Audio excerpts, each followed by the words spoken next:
પાલિતાણા નજીક ગણેશ વિસર્જન કરીને પરત ફરતી વેળાએ મહિલાઓનું વાહન પલટી મારી જતા એકનું મોત, 8થી વધુ ઘાયલ. પાલિતાણા હસ્તગીરી રોડ પર એક ગમખ્વાર અકસ્માત સર્જાયો હતો, જેમાં ગણેશ વિસર્જન કરીને પરત ફરતી વેળાએ વાહન પલટી મારી જતા એક મહિલાનું ઘટના સ્થળે જ મોત નીપજ્યું હતું. આ અકસ્માતમાં 8થી વધુ જેટલી અન્ય મહિલાઓ પણ ગંભીર રીતે ઇજાગ્રસ્ત થઈ છે.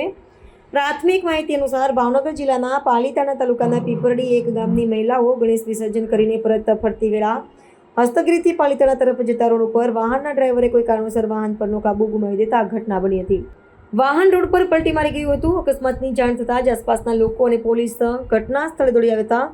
તમામ ઇજાગ્રસ્ત મહિલાઓને તાત્કાલિક સારવાર માટે સરકારી હોસ્પિટલમાં ખસેડવામાં આવી હતી.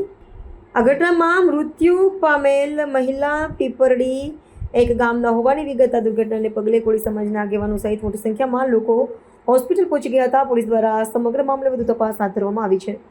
રિપોર્ટર ગૌતમ ગોસ્વામી, પાલિતાણા, ભાવનગર. આપનું નામ? જીવનભાઈ જીયાળભાઈ ચૌહાણ. ગાડી પલટી મારી ગઈ છે, ક્યાંથી આવો છો?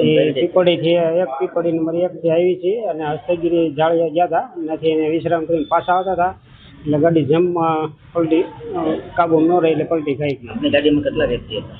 12 જણા હતા. કેટલાના વાગ્યું?